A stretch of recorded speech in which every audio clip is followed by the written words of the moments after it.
그날은 유난히 바쁜 하루였습니다. 아침부터 장을 보고 돌아와 식사를 준비하고 쌓여있던 빨래를 하고 나니 이미 점심시간이 훌쩍 지나 있었습니다. 저는 손주들의 저녁을 미리 준비하려고 부엌에서 분주히 움직이고 있었습니다. 그런데 소파에 기대어 핸드폰을 보고 있던 서연이 갑자기 한숨을 쉬며 말했습니다. 어머님, 그렇게 쉴 틈 없이 바쁘게 일하시다 보면 나중에 쓰러지세요. 좀 쉬셔야죠.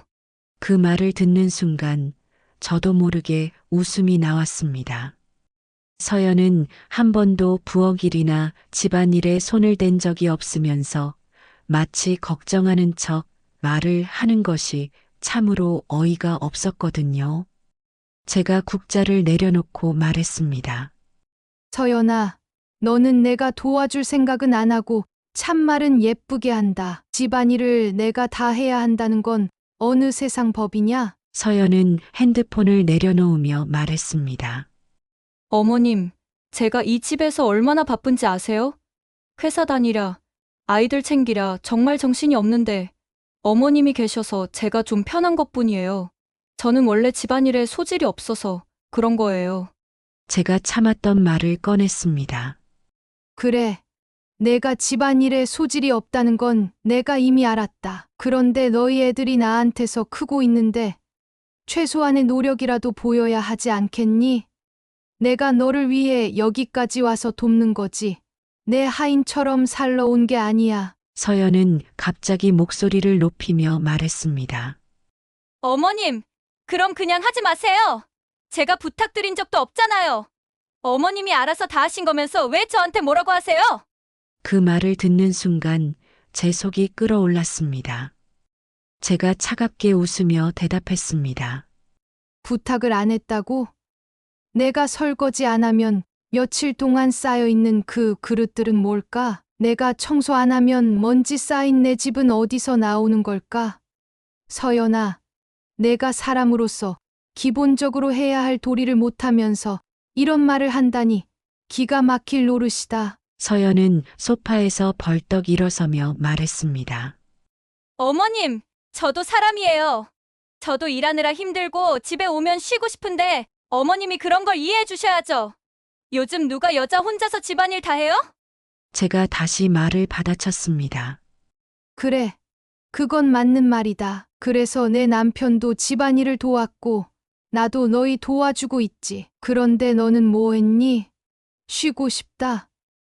모든 사람이 일하고 나면 쉬고 싶어. 내가 유독 더 힘든 게 아니라 내가 유독 책임지지 않는 거야. 서연은 더 이상 말을 잇지 못하고 짜증 섞인 얼굴로 부엌에서 나가버렸습니다. 그리고 방문을 쾅 닫는 소리가 들렸습니다. 이게 무슨 일인가요? 사연자 김 회장님이 며느님과 갈등이 심하신 것 같은데요. 대체 무슨 일이 있었는지 어쩌다가 이렇게까지 갈등이 심해진 것인지 오늘의 사연 들어보겠습니다. 사연 들으시기 전에 구독을 누르시면 건강과 평안을 얻게 되실 거예요. 안녕하세요. 저는 김혜자이라고 합니다. 제 삶은 때론 기적처럼 행복했고 때론 너무나 아파서 견디기 힘들었던 순간들로 가득했어요. 제 이야기를 들으시며 누군가가 공감하거나 위로받을 수 있다면 그걸로 충분히 만족할 것 같습니다. 저는 어릴 적부터 몸이 약했어요. 친구들과 뛰놀며 놀이터를 누비는 건 제게 먼 이야기였습니다. 병원은 제게 또 다른 집처럼 익숙한 곳이었고 어릴 때부터 늘 잔병치레로 부모님을 걱정시켰습니다. 시간이 흘러 성인이 되고 나서는 이런 제 약한 몸이 결혼 후에도 큰 고민거리로 다가왔습니다. 행복한 가정을 꾸리고 싶었지만 결혼 후 임신이 쉽지 않았던 거예요. 그러던 어느 날 어렵게 임신 소식을 듣게 되었습니다. 제가 얼마나 기뻤는지 몰라요. 정말 모든 걸 다 포기할 수 있을 만큼 행복했습니다. 하지만 그 행복은 오래가지 못했습니다. 첫 아이를 뱃속에 품은 지 몇 달이 지나지 않아 유산이 되고 말았습니다. 그때의 충격은 지금도 제 마음 한구석에 자리 잡고 있어요. 왜 제게 이런 일이 생기는 건지, 제가 뭘 그렇게 잘못했는지 세상에 원망만 쏟아냈던 시기였습니다. 남편은 그런 저를 다독이며 곁에서 힘이 되어줬습니다. 여보, 이번엔 우리에게 아픔이 왔지만 꼭 다시 기회가 올 거야. 당신은 잘못한 게 아무것도 없어. 남편의 위로가 얼마나 고마웠는지 몰라요. 하지만 제 마음 속에는 여전히 깊은 슬픔과 죄책감이 자리하고 있었습니다. 아무리 다독여도 쉽게 지워지지 않는 상처 같았어요. 시간이 지나면서 그 상처를 조금씩 잊어보려 애썼습니다. 제 몸이 약하다는 이유로 모든 걸 포기하고 싶지는 않았으니까요. 그러던 중에 저는 새로운 방법으로 위로를 찾기로 했습니다. 바로 작은 강아지를 입양한 거예요. 생명을 잃은 슬픔을 다른 생명으로 대신할 수는 없지만 강아지가 저를 얼마나 위로해 줄 수 있을지는 스스로도 궁금했습니다. 그렇게 우리 집에 들어온 작은 강아지는 곧 제 삶의 일부가 되었어요. 처음에는 그저 귀엽기만 했던 강아지가 점차 제게 큰 힘이 되어줬습니다. 하루하루를 함께하며 저는 조금씩 웃음을 되찾았습니다. 강아지와 산책을 나가고 장난감으로 놀아주는 그 작은 일상이 제 마음을 채워주는 느낌이었어요. 그렇게 시간이 흐르며 조금씩 평온을 되찾아갈 때쯤 다시 한번 제게 기적이 찾아왔습니다. 또 한 번 아이를 가졌다는 소식을 듣게 된 거예요. 처음에는 믿기지 않았어요. 너무나 기쁜 일이었지만 한편으로는 두려움이 앞섰습니다. 이번에도 잘못되면 어떡하나, 똑같은 아픔을 또 겪어야 하면 어쩌나 걱정이 많았습니다. 하지만 이번에는 다르게 마음을 먹었어요. 제가 할 수 있는 한 최선을 다해 몸을 돌보며 아이를 지켜내겠다고 다짐했습니다. 남편도 제 곁에서 끊임없이 응원하며 큰 힘이 되어줬어요. 여보, 이번엔 반드시 우리 아기가 건강하게 태어날 거야. 나는 당신을 믿어. 남편의 믿음이 제게 큰 용기를 줬고 그렇게 긴 시간이 지나 마침내 제 품에 아이를 안을 수 있었습니다. 그날의 감격은 지금도 생생합니다. 아이의 작은 손을 잡고 얼마나 울었는지 몰라요. 남편도 제 손을 꼭 잡으며 고생했다고 말해줬습니다. 아이가 저희 품에 온 순간부터 저희의 삶은 완전히 바뀌었습니다. 매일매일이 행복했고 작은 웃음소리 하나에도 마음이 녹아내렸습니다. 그리고 몇 년 후 둘째 딸이 찾아오면서 우리 가족은 더욱 완전해졌어요. 둘째까지 품에 안으며 느꼈던 기쁨은 말로 다 할 수 없었습니다. 우리 가족은 정말 무엇과도 바꿀 수 없는 행복을 누리고 있었습니다. 하지만 인생은 늘 행복하지만은 않더군요. 예상치 못한 일이 우리 가족을 흔들기 시작했고 그 일을 계기로 저는 제 삶에서 또 다른 큰 결심을 해야만 했습니다. 아이가 태어난 후 저희 집은 웃음소리로 가득 찼습니다. 첫째 아들은 정말이지 밝고 순수한 아이로 자랐습니다. 똘망똘망한 눈으로 저를 바라보며 엄마 사랑해요 하고 말할 때면 모든 걱정과 피로가 다 사라지는 것 같았어요. 아들이 자라면서는 제 손을 꼭 잡고 엄마랑 데이트하는 게 세상에서 제일 좋다며 수줍게 말하기도 했습니다. 아이가 성장하며 보여주는 작은 행동들 하나하나가 제겐 선물이었어요. 둘째 딸도 저희에게 또 다른 기쁨을 안겨줬습니다. 딸은 첫째와는 다르게 조금 더 활발한 성격을 가지고 있었어요. 처음 말을 배우고 엄마라고 불러줄 때 그 작은 입에서 나오는 목소리가 얼마나 사랑스러웠는지 몰라요. 두 아이가 서로 장난치며 웃고 떠드는 모습을 보고 있으면 세상이 다 제 것처럼 행복했습니다. 남편도 아이들과 함께하는 시간을 좋아했어요. 여보, 우리 정말 복 받은 것 같아. 이 작은 두 생명이 우리를 이렇게 행복하게 해줄 줄 누가 알았겠어. 남편의 그런 말을 들으면 저도 고개를 끄덕이며 맞장구를 쳤습니다. 우리 가족은 그렇게 평범하지만 행복한 일상을 누리고 있었어요. 하지만 그 행복도 오래가지 못했습니다. 어느 날 갑자기 남편이 몸이 좋지 않다고 했습니다. 처음에는 그저 피곤해서 그러겠거니 했지만 증상이 점점 심해지며 병원을 찾게 됐어요. 결과는 충격적이었습니다. 남편이 심장에 문제가 있다는 진단을 받은 겁니다. 병원에서 약물 치료를 시작했지만 의사는 꾸준한 관리가 필요하다고 했어요. 남편은 저를 걱정시키지 않으려 노력하며 늘 괜찮은 척했지만 제가 보기에 그의 얼굴은 점점 창백해지고 있었습니다. 그 무렵 저는 남편의 건강을 챙기느라 하루하루가 바빴어요. 남편이 좋아하는 음식들을 준비하고 약을 챙기며 작은 일 하나라도 남편이 편할 수 있도록 신경 썼습니다. 하지만 남편은 늘 저를 보며 미안하다는 말을 했어요. 여보, 내가 당신까지 이렇게 힘들게 해서 어쩌지. 그럴 때마다 제가 남편의 손을 꼭 잡고 말했죠. 여보, 그런 소리 하지 말아요. 우리 당신만 건강하면 다 괜찮아요. 그러니 힘내요. 그런데 남편의 건강은 점점 나빠졌고 어느 날 갑자기 심근경색으로 쓰러졌습니다.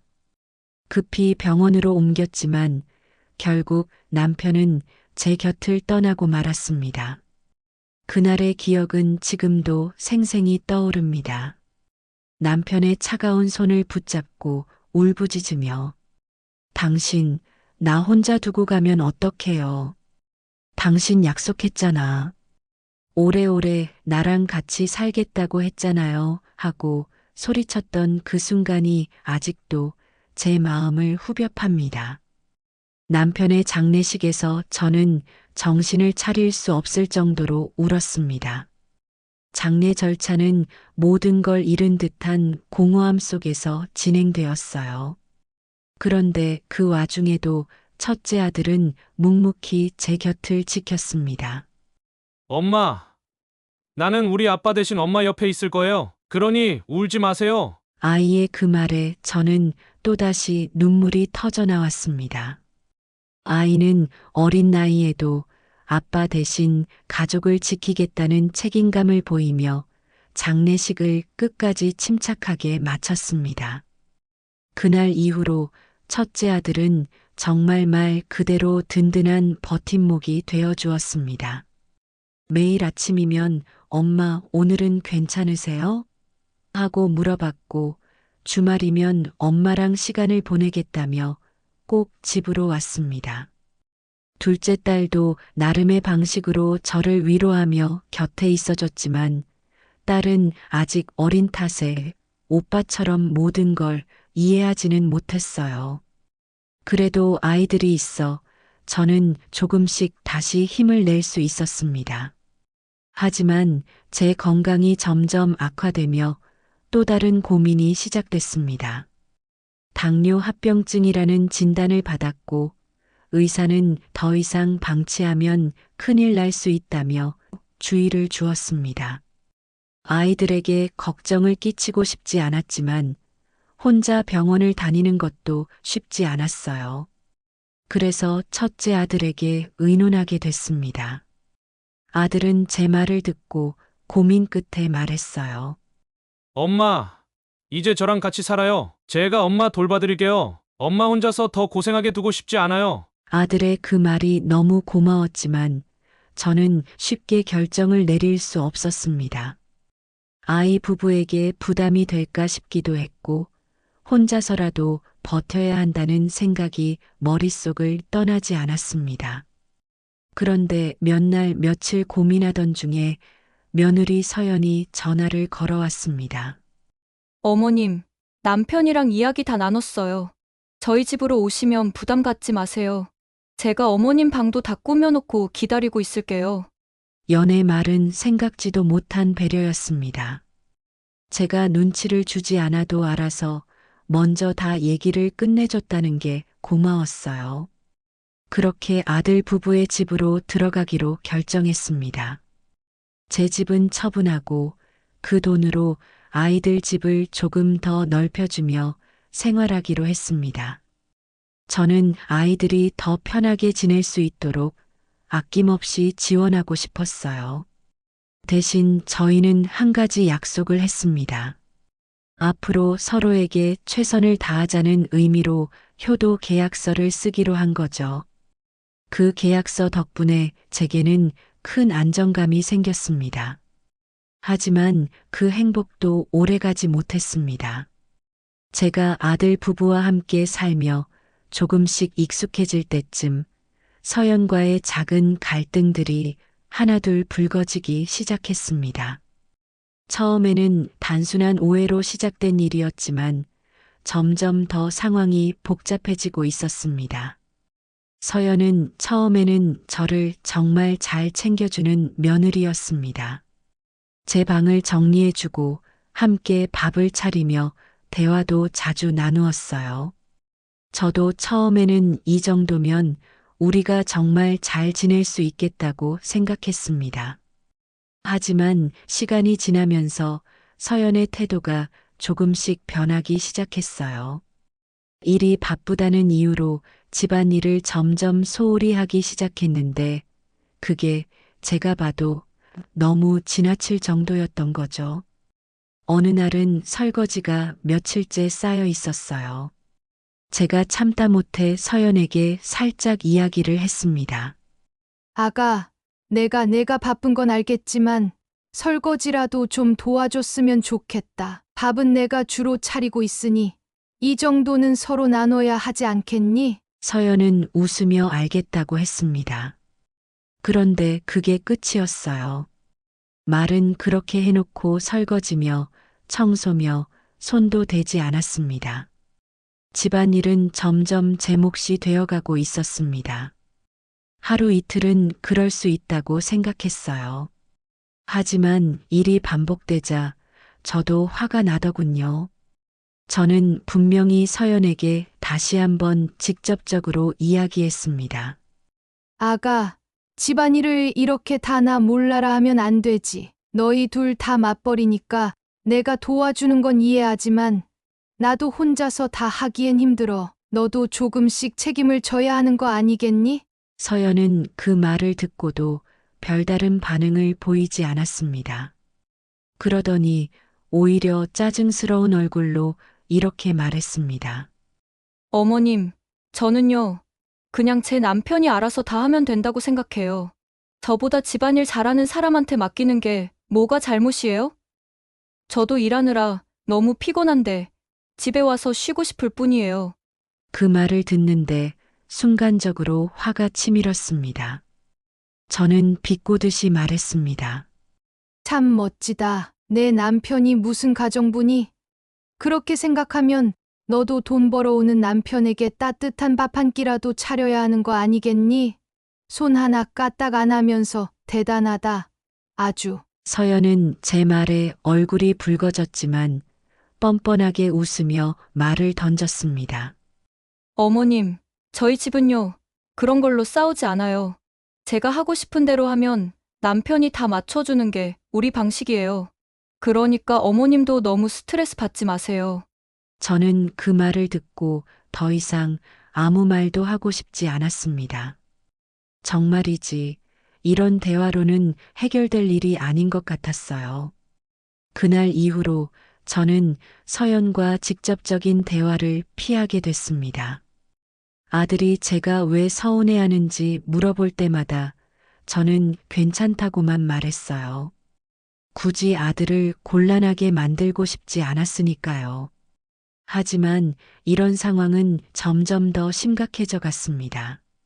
서연은 이제 아예 집안일을 하지 않는 건 물론이고 제게 부탁하거나 도와달라는 말도 하지 않게 됐습니다. 저는 나름대로 참으려고 했지만 더 이상은 버틸 수 없을 정도로 서연의 태도가 거슬리기 시작했어요. 그리고 결국 한 가지 사건이 터지며 우리 사이의 갈등이 본격적으로 폭발하고 말았습니다. 그날은 평소와 크게 다르지 않은 하루였습니다.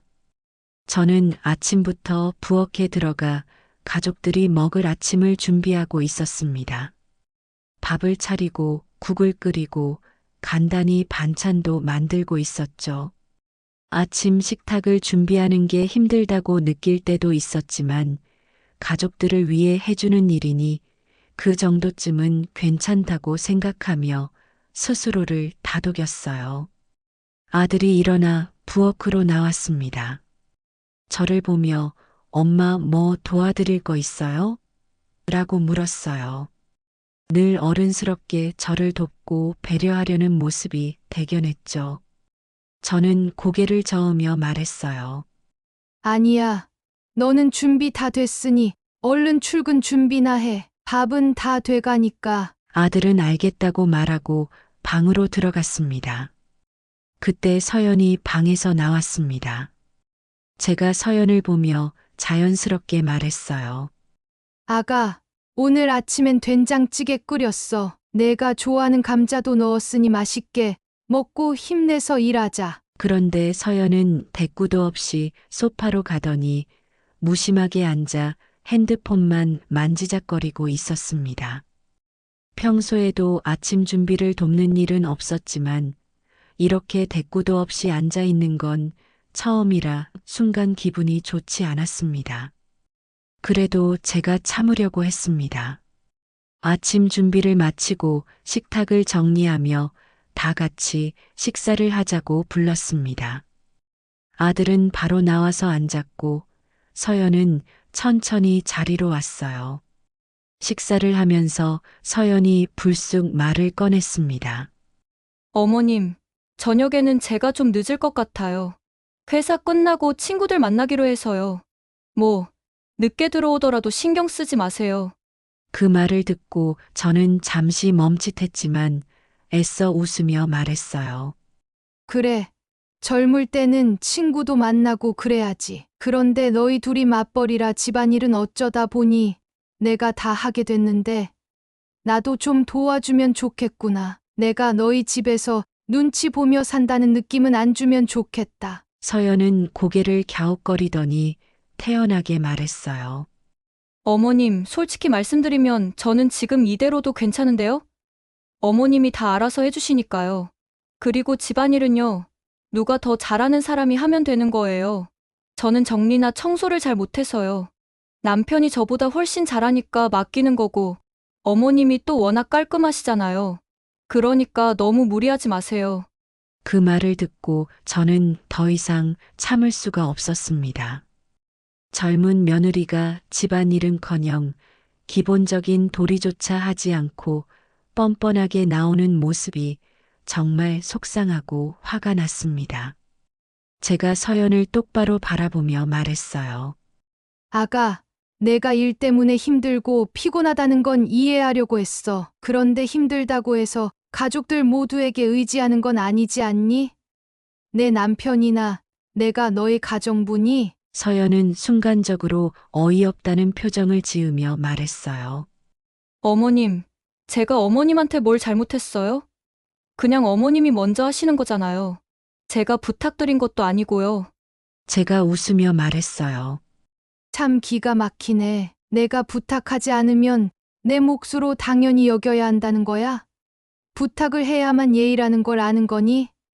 내가 평소에 보여주는 태도만 봐도 나를 사람으로 대접하는 게 아니라는 게 느껴져. 서연은 더 이상 대꾸하지 않고 자리에서 벌떡 일어나더니 식사를 마치지도 않은 채 방으로 들어가 버렸습니다. 아들이 곁에서 말렸지만 저는 더 이상 가만히 있을 수 없었어요. 이건 단순한 갈등이 아니라 나를 집안의 하인처럼 대하는 명백한 무례였으니까요. 그날 이후로 서연은 저와 말을 섞지 않았습니다. 서로 눈을 마주치는 일도 거의 없었고 집안에서 어색한 기류가 흐르기 시작했어요. 하지만 저는 이런 상황을 해결하기 위해 먼저 나서고 싶지 않았습니다. 제 자존심을 꺾으면서까지 굳이 서연과 화해를 시도할 필요가 없다고 생각했으니까요.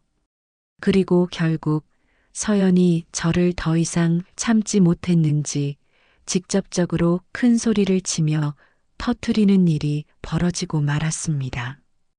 그날은 비가 부슬부슬 내리던 날이었습니다.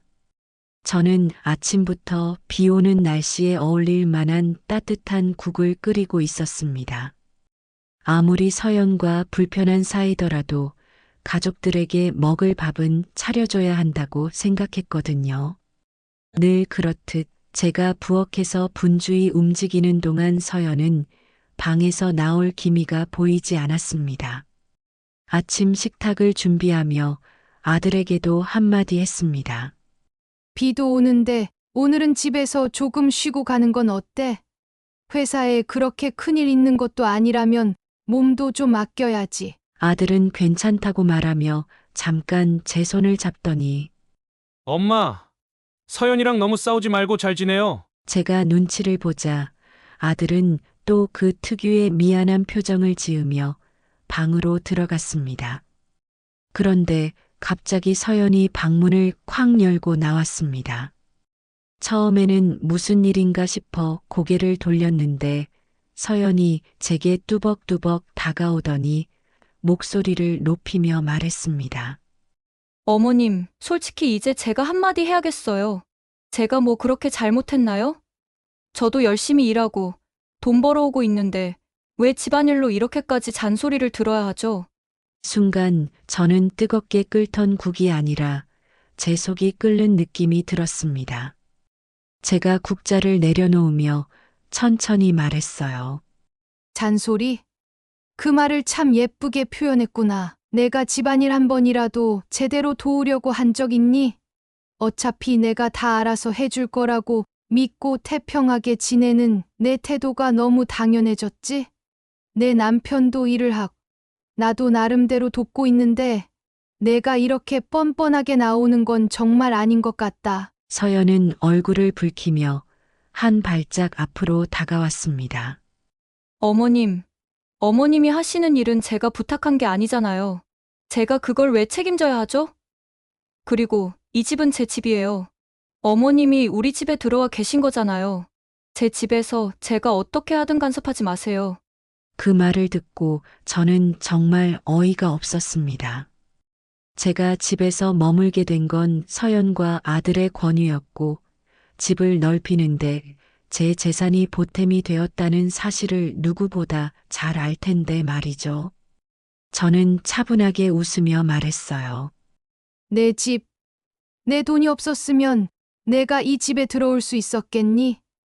그리고 내가 너희 집에서 손님처럼 대접받으려는 것도 아니야. 기본적인 예의만 지켜달라는 거야. 그런데 지금 내가 하는 말을 들어보니 나보고 당장 이 집에서 나가라는 소리로 들리는데 맞니?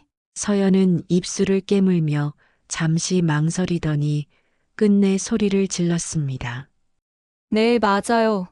어머님이 계속 이런 식으로 간섭하고 잔소리하실 거면 나가주세요. 어머님이 집에서 나가시면 우리 다 편해질 것 같아요. 솔직히 말씀드리면 어머님 계시니까 너무 불편해요. 저도 이제 그만 참으려고요. 저는 너무 화가 나서 손에 쥐고 있던 국자를 내려놓고 서연을 똑바로 쳐다보며 말했습니다. 정말 기가 막히네. 내가 그렇게 생각했다면 왜 처음부터 나를 여기로 부른 거니? 내가 내 방까지 꾸며준다며 직접 전화해서 들어오라고 하지 않았니? 너희 남편도 나를 모시겠다고 결심했다고 말했었고, 내가 이 집에 올 때 내가 내게 보여줬던 태도는 다 가식이었어? 서연은 더 이상 대꾸하지 않고 방으로 들어가 문을 쾅 닫아버렸습니다. 그리고 아들이 중재를 하려고 제 곁으로 다가왔습니다. 엄마, 제발 진정해요. 서연도 요즘 많이 지쳐서 그러는 거예요. 제가 아들의 말을 듣고 피식 웃으며 말했어요.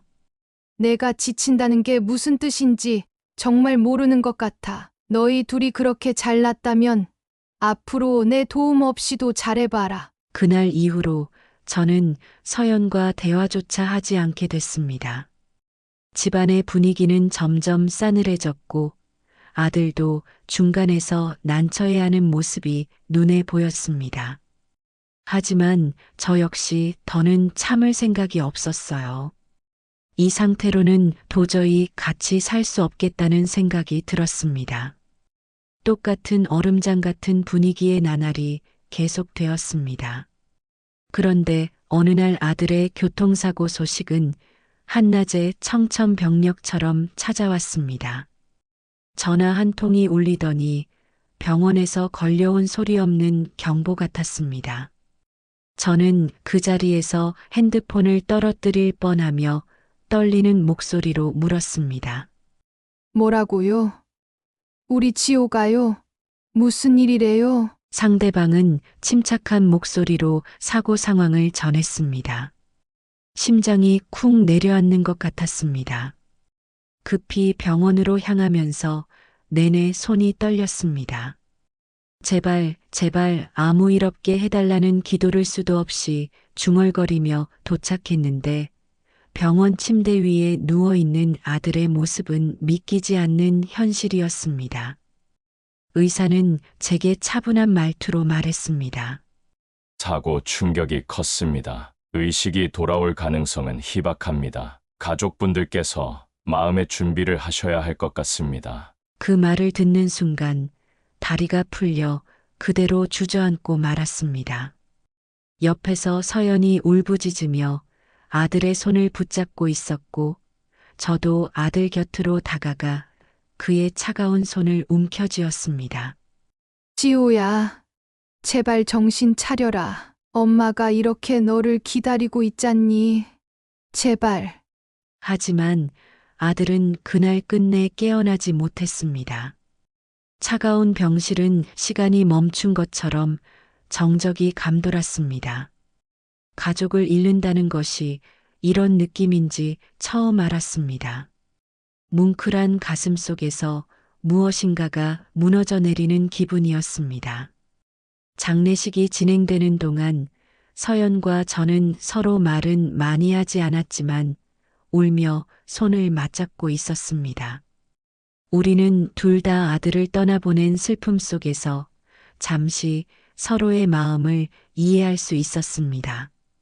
서연도 진심으로 슬퍼했고 저는 그런 그녀의 모습에서 조금의 인간적인 온기를 느낄 수 있었습니다. 하지만 그런 평화는 오래가지 않았습니다. 시간이 흐르면서 서연의 태도는 다시 날카로워졌고 그럴 때마다 아들의 부재가 더 선명히 느껴졌습니다. 저는 집안에서 제 역할을 다하려 노력했지만 서연은 저를 멀리하려는 듯 했습니다. 작은 일에도 불편한 기색을 보이며 짜증을 내곤 했습니다. 어느 날 저녁 서연이 제가 식사를 준비하던 중 식탁에 앉더니 말을 꺼냈습니다. 어머님, 이제는 서로의 상황을 생각해 볼 때가 된 것 같아요. 남편도 없는데 제가 더 이상 어머님과 같이 지내야 할 이유가 없다고 생각해요. 그 말을 듣는 순간 제 손에 들려있던 주걱이 떨렸다가 바닥으로 떨어졌습니다. 제가 천천히 몸을 돌리며 말했습니다. 내가 지금 뭐라고 했니? 아들이 없으니 내가 내 집에서 나가야 한다고? 서연은 고개를 끄덕이며 냉정하게 말했습니다. 어머님도 아시잖아요. 저도 혼자서 애들을 돌보며 살아야 하고, 어머님이 여기 계시면 솔직히 너무 힘들어요. 어머님이 계신 게 불편해서요. 그 말을 듣고 저는 한참 동안 말을 잇지 못했습니다. 아들을 잃은 슬픔도 채 가시지 않은 상태에서 이 며느리가 내게 이런 말을 한다니. 제가 결국 웃으며 말했습니다. 서연아, 참 뻔뻔하다. 아들이 살아있을 땐 나보고 들어오라며 방까지 꾸며주더니 이제는 그 아들이 없으니 내가 필요 없다고? 서연은 당당하게 대꾸했습니다. 그땐 상황이 다르잖아요. 저는 이제 새 삶을 살아야 하니까 어머님이 더 이상 여기 계시는 건 무리예요. 어머님도 이해해 주셔야죠.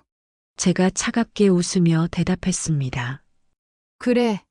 내가 그렇게 말한다면 내가 나가주마. 하지만 기억해둬라. 내가 너희 집에 아무런 이유 없이 온 게 아니라는 걸. 내가 너희를 위해 한 모든 걸 내가 대가로 치르게 될 날이 분명히 올 거다. 그렇게 말하고 저는 방으로 들어가 문을 닫았습니다.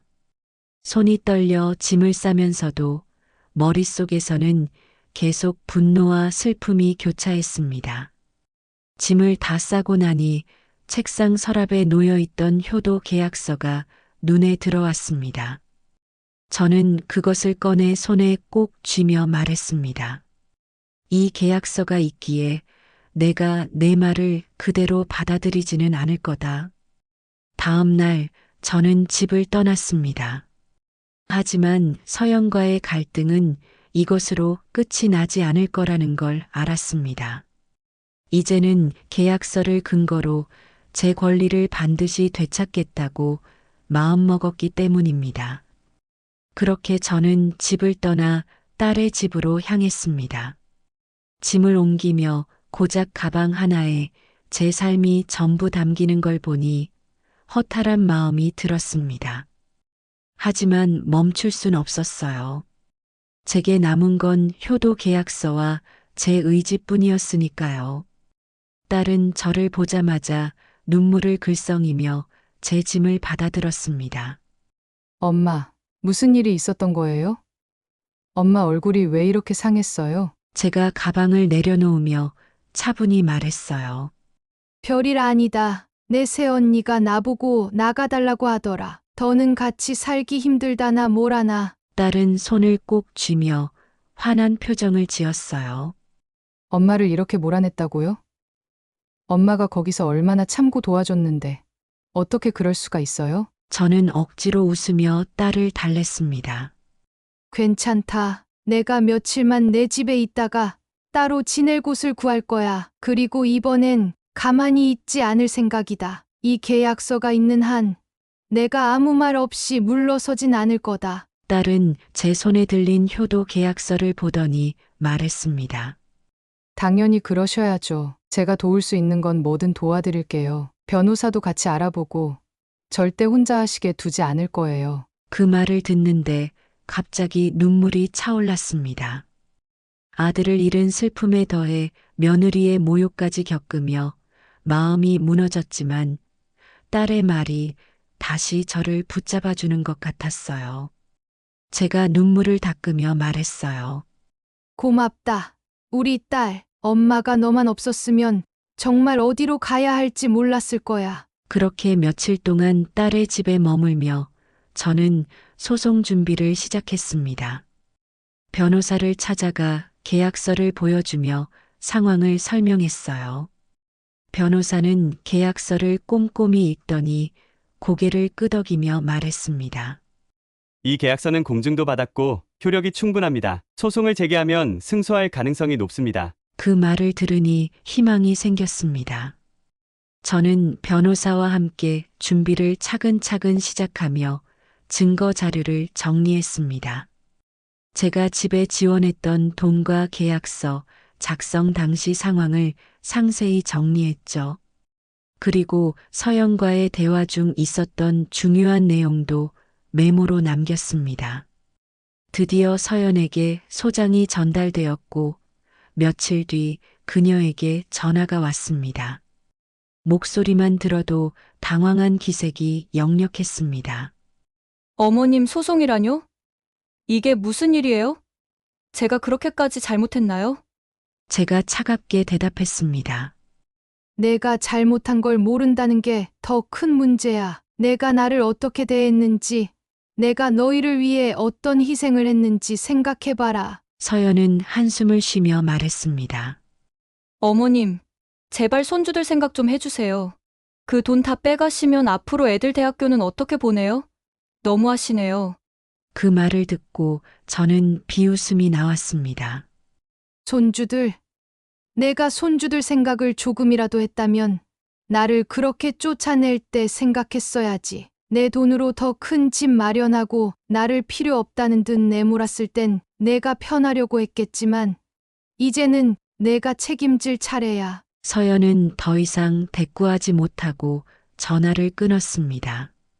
그날 이후 저는 변호사와 함께 본격적인 소송 절차에 돌입했습니다. 시간이 지나며 법정에서 그녀를 마주할 날이 다가오고 있었고 저는 준비를 마치며 흔들리지 않으려 마음을 다잡았습니다. 그리고 드디어 첫 변론일이 다가왔습니다. 저는 법정에서 서연을 마주하며 다짐했어요. 오늘은 내가 내 억울함을 반드시 증명하고 너의 무례함에 대한 책임을 물을 거야. 이제 시작일 뿐이야. 법정에 도착했을 때 제 마음은 떨리면서도 단단히 다져진 상태였습니다. 제가 해야 할 일이 명확했으니까요. 제 곁에는 변호사가 있었고 딸도 함께하며 제 손을 꼭 잡아주었습니다. 엄마, 긴장하지 마세요. 엄마는 당당하셔도 돼요. 저는 고개를 끄덕이며 딸의 손을 꼭 잡았습니다. 법정 문이 열리고 서연과 그녀의 변호사가 들어왔습니다. 서연의 얼굴은 평소처럼 당당해 보였지만 그 표정 뒤에는 조급함과 두려움이 엿보였습니다. 저는 그녀를 똑바로 쳐다보며 한마디도 하지 않았습니다. 이 자리에서는 감정이 아니라 사실과 논리가 중요하다는 걸 알았으니까요. 재판이 시작되자 제 변호사가 먼저 효도 계약서의 존재를 설명하며 이 계약이 어떤 의미를 가지는지 법적으로 증명하기 시작했습니다. 변호사는 계약 내용 중 특히 중요한 부분을 강조했습니다. 계약서에는 분명히 서연과 아들이 저를 집에 모시며 끝까지 공양할 의무를 진다고 명시되어 있었고 이를 위반할 경우 재산을 반환해야 한다는 조항도 포함되어 있었습니다. 서연의 변호사는 이를 반박하려 했습니다. 오래된 계약이고 당시 작성된 배경이 명확하지 않다는 주장을 펼쳤습니다. 하지만 제 변호사는 모든 상황과 증거 자료를 하나하나 차분히 제시하며 반박했습니다. 특히 계약서가 공증된 상태였다는 점이 강력한 근거가 되었습니다. 제가 증인석에 앉아 진술할 차례가 되자 마음속에서 끓어오르는 감정을 꾹 참으며 차분히 말하기 시작했습니다. 저는 아들을 잃은 슬픔과 함께 서연이 저를 쫓아낸 상황을 상세히 설명했습니다. 계약서가 작성될 당시의 사정, 제가 집에 지원한 금액, 그리고 그들이 저를 어떻게 대했는지를 하나하나 밝혔습니다. 재판 내내 서연은 고개를 숙인 채 변호사와 속삭이기만 했습니다. 한 번도 제 눈을 마주치지 않았어요. 결국 판사는 계약서의 효력을 인정하며 서연이 제게 2억 원을 반환하라는 판결을 내렸습니다. 그 순간 제 마음에 짓눌려 있던 무거운 돌덩이가 스르르 녹아내리는 듯한 기분이 들었습니다. 법정을 나서면서 서연이 제게 다가왔습니다. 정말로 재수 없어요. 이렇게까지 하셔야 했나요? 그깟 돈이 얼마나 된다고. 저는 서연의 말을 듣고 비웃으며 대답했습니다. 그깟 돈. 내가 말하는 그깟 돈이 내 집을 이루는데 얼마나 큰 역할을 했는지 잊지 마라. 내가 너를 위해 어떤 희생을 했는지 기억하지 않는 건 내 마음이겠지만 법은 기억하더라. 서연은 더 이상 말하지 못하고 고개를 돌려 떠나버렸습니다. 저는 그녀의 뒷모습을 보며 깊은 한숨을 내쉬었습니다. 마음 한구석이 허전했지만 억울했던 제 마음을 바로잡은 것만으로도 충분했습니다. 집으로 돌아오는 길에 딸이 제 손을 꼭 잡으며 말했습니다. 엄마, 이제 정말 다 끝났어요. 엄마가 이겨내셨으니 이제는 행복한 일만 남을 거예요. 저는 딸의 말을 들으며 고개를 끄덕였습니다. 그래, 이제야 조금 후련하다. 앞으로는 나도, 너도, 우리 모두 행복하게 살자꾸나. 그날 밤 저는 오랜만에 편안히 잠들 수 있었습니다. 앞으로도 넘어야 할 일이 많겠지만 적어도 이제는 제 목소리를 찾았으니 두렵지 않았습니다. 모두를 위해 더 강해져야겠다고 다짐했습니다. 소송에서 승소한 후 저는 딸과 함께 더 큰 집을 구해 새로운 삶을 시작했습니다. 며느리에게 받은 돈 일부로 마련한 집이었지만 제게는 그곳이 아들과 함께했던 추억을 떠올릴 수 있는 또 다른 희망의 공간처럼 느껴졌습니다. 손주들 중 큰 손주는 어느 날 갑자기 저를 찾아왔습니다. 제가 문을 열자 녀석은 짐가방을 들고 서 있었습니다. 할머니, 저 이제 엄마랑 못 살겠어요. 저랑 같이 살면 안 돼요. 그 말을 듣고 저는 깜짝 놀랐습니다. 어떻게 된 거니? 엄마가 또 뭐라고 했어? 큰 손주는 눈물을 참으며 대답했습니다. 엄마가 자꾸 집안일을 다 저한테 시켜요. 빨래도 제가 하고, 청소도 제가 하고, 심지어 밥도 제가 차려야 해요. 아빠가 없으니까 이제 제가 알아서 해야 한다면서 엄마는 아무것도 안 해요. 저는 손주를 품에 안으며 말했습니다. 우리 정민이 얼마나 힘들었니? 이제 됐다. 앞으로는 할머니랑 같이 살자. 그날 손주를 제 품에 안고 얼마나 울었는지 모릅니다. 손주는 반쪽이 된 얼굴로 저를 붙잡고 엉엉 울었고 저는 그 모습을 보며 마음이 아프고 화가 치밀었습니다. 며느리에게 전화를 걸었습니다. 야, 서연아, 너 대체 애를 어떻게 대했길래 내 손주가 이렇게 울면서 집을 나왔니? 너 애미 맞니? 내가 그렇게 못난 사람인 줄은 몰랐다. 서연은 기계적으로 대답했습니다. 어머님, 저는 애한테 무슨 짓도 안 했어요. 애가 그냥 어머님이랑 살겠다고 하는 걸 제가 어떻게 막아요? 그리고 둘째는 저랑 잘 지내고 있으니까요. 그러니 어머님이 키우셔도 상관없어요. 그 말을 듣는데 어이가 없어서 웃음이 나왔습니다. 그래. 그럼 내가 데리고 살겠다. 내가 그렇게 편하게 살고 싶다면 마음껏 그렇게 살아라. 하지만 내가 자식에게 책임도 안 지면서 엄마라고 할 자격은 없다는 걸 명심해라. 그렇게 첫째 손주는 저와 함께 살게 되었고 저는 손주와의 새로운 일상을 시작했습니다. 학교를 보내고 아침밥을 차리고 함께 시간을 보내는 날들이 저를 조금씩 위로해 주었습니다.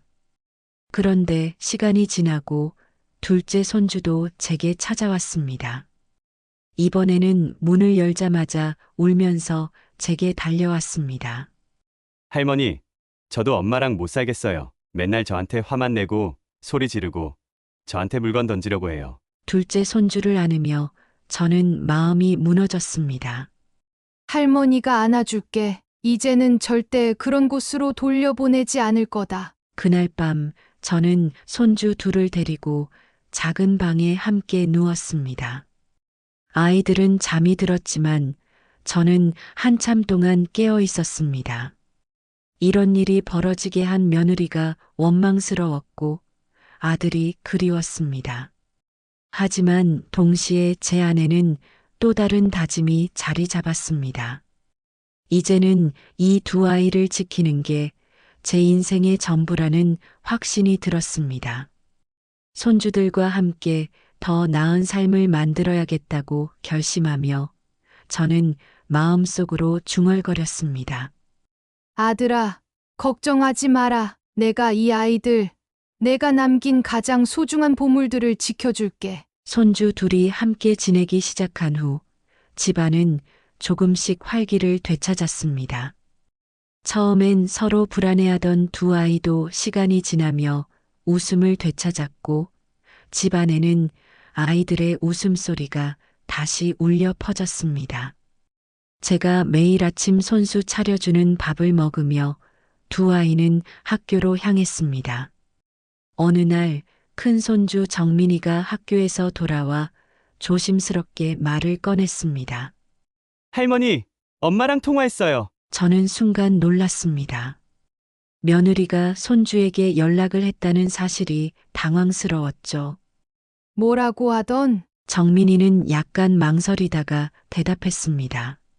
엄마가 우리 집으로 돌아오라고 했어요. 둘째도 데리고 와서 같이 살자고요. 제가 싫다고 했더니 엄마가 화를 냈어요. 내가 할머니랑만 살면 나는 어떻게 하느냐고요. 그 말을 듣고 제 마음이 복잡해졌습니다.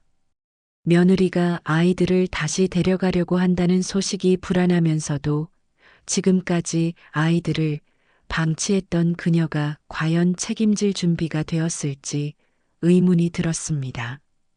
제가 정민이에게 차분히 말했습니다. 우리 정민이는 뭐라고 대답했니? 정민이는 단호하게 말했어요. 저는 엄마랑 안 살 거예요. 할머니랑 살 거예요. 엄마랑 같이 있으면 힘들고 할머니랑 있으면 좋아요. 그 말을 듣고 저는 정민이의 머리를 쓰다듬으며 말했습니다. 그래, 정민아, 너희가 원하는 대로 할머니가 지켜줄게. 절대 걱정하지 말아라. 그날 저녁 저는 며느리에게 전화를 걸었습니다. 서연아, 너 갑자기 무슨 일로 애들 데리고 가려고 하니? 며느리는 퉁명스럽게 대답했습니다. 어머님, 애들이 제 자식이잖아요. 제가 데려가는 게 당연한 거 아닌가요? 제가 피식 웃으며 대답했습니다. 제 자식. 내가 그동안 내 자식들한테 뭘 했는지 기억해봐. 밥은 제대로 차려줬니? 청소라도 해줬니? 아니면 학업에 조금이라도 신경을 썼니? 내가 엄마로서 책임을 다했다고 생각하니? 서연은 당황한 듯 대답했습니다. 어머님, 제가 그동안 많이 힘들었어요. 그랬으니까 지금부터라도 잘해볼게요. 제가 비웃으며 말했습니다. 내가 정말 그렇게 생각한다면 왜 이제야 연락을 했니? 그동안 애들이 할머니랑 살겠다고 울면서 집을 떠났을 때는 뭐 했는데? 이제 와서 무슨 자격으로 애들을 데려가겠다는 거야? 서연은 더 이상 말을 잇지 못했습니다. 저도 더 이상 말할 필요가 없다는 생각이 들었죠. 전화가 끝난 뒤 저는 깊이 한숨을 쉬며 손주들을 바라봤습니다. 둘 다 숙제를 하며 밝게 웃고 있었죠. 저는 그 모습을 보며 다시 한번 다짐했습니다. 이 아이들을 위해 끝까지 지켜야 한다고요. 며느리의 연락 이후로도 저는 매일 아이들과 함께 분주한 일상을 보냈습니다. 둘째 손주가 학교에서 받은 미술 숙제를 보여주며 자랑할 때면 저도 모르게 입가에 미소가 번졌습니다. 아이들은 점점 더 밝아졌고 저는 그 모습을 보며 제 삶에 다시 의미가 생기는 걸 느꼈습니다. 하지만 평화는 오래가지 않았습니다. 어느 날 서연이 직접 집을 찾아온 겁니다. 문을 열자 서연이 성난 얼굴로 서 있었습니다. 어머님, 이렇게까지 하실 필요가 있나요? 저희 집에서 나가신 것도 모자라서 애들까지 다 데리고 가셨으면 이제는 끝내셔야죠. 제가 문 앞을 가로막으며 대답했습니다. 내가 끝내고 싶다면 애들한테 말해. 내가 엄마로서 그만큼 책임질 수 있으면 애들이 내 곁으로 돌아갈 거야. 하지만 지금 내가 보여주는 모습으론 절대 안 된다. 서연은 얼굴이 더 붉어지며 소리쳤습니다. 어머님이 애들한테 저에 대해 안 좋게 말해서 그런 거잖아요. 다 어머님이 문제예요. 제가 비웃으며 대꾸했습니다. 참, 너는 책임을 회피하는 데 있어서는 최고다. 내가 자식들에게 어떤 엄마였는지 생각해봐. 내가 뭐라고 했든 애들이 느낀 내 행동이 더 크지 않았을까? 서연은 더 이상 대꾸하지 못하고 돌아갔습니다. 하지만 그날 이후로 며느리와의 갈등이 끝나지 않을 것 같은 예감이 들었습니다. 저는 아이들을 위해 그리고 제 자신의 평화를 위해 더 단단히 준비해야겠다고 결심했습니다. 며느리가 집을 다녀간 뒤 저는 마음이 더욱 분주해졌습니다. 서연의 태도를 보니 그녀가 쉽게 물러서지 않을 거라는 확신이 들었기 때문입니다. 저는 손주들에게는 걱정을 끼치고 싶지 않아서 평소처럼 웃으며 생활했지만 속으로는 다시 싸울 준비를 하고 있었습니다. 며칠 후 서연이 변호사를 대동하고 제가 사는 집으로 다시 찾아왔습니다. 이번엔 법적으로 아이들을 데려가겠다는 의사를 분명히 밝히며 소송을 걸겠다고 으름장을 놓았습니다. 문 앞에 서서 며느리는 변호사를 뒤에 두고 말했습니다. 어머님, 애들이 제 자식인 건 변하지 않아요. 어머님이 무슨 말을 하든 법적으로 저는 아이들의 엄마입니다. 이제 그만 아이들을 보내주세요. 그 말을 듣고 저는 잠시 침묵하다가 담담히 말했습니다. 서연아, 법이 중요한 건 맞다. 하지만 법은 사실과 진실을 바탕으로 움직이는 거야. 내가 아이들을 제대로 책임지지 못했던 증거와 아이들의 의사를 법정에서 밝히게 될 텐데, 그걸 감당할 자신이 있니? 서연은 제 말을 듣고도 뒤로 물러서지 않았습니다. 변호사가 대신 나서며 말했습니다. 아이들은 아직 미성년자이고 친모에게로 돌아가는 게 원칙입니다. 이 소송에서 어머님께서 승리할 가능성은 높지 않습니다. 저희는 모든 법적 절차를 준비할 것입니다. 저는 웃으며 말했습니다.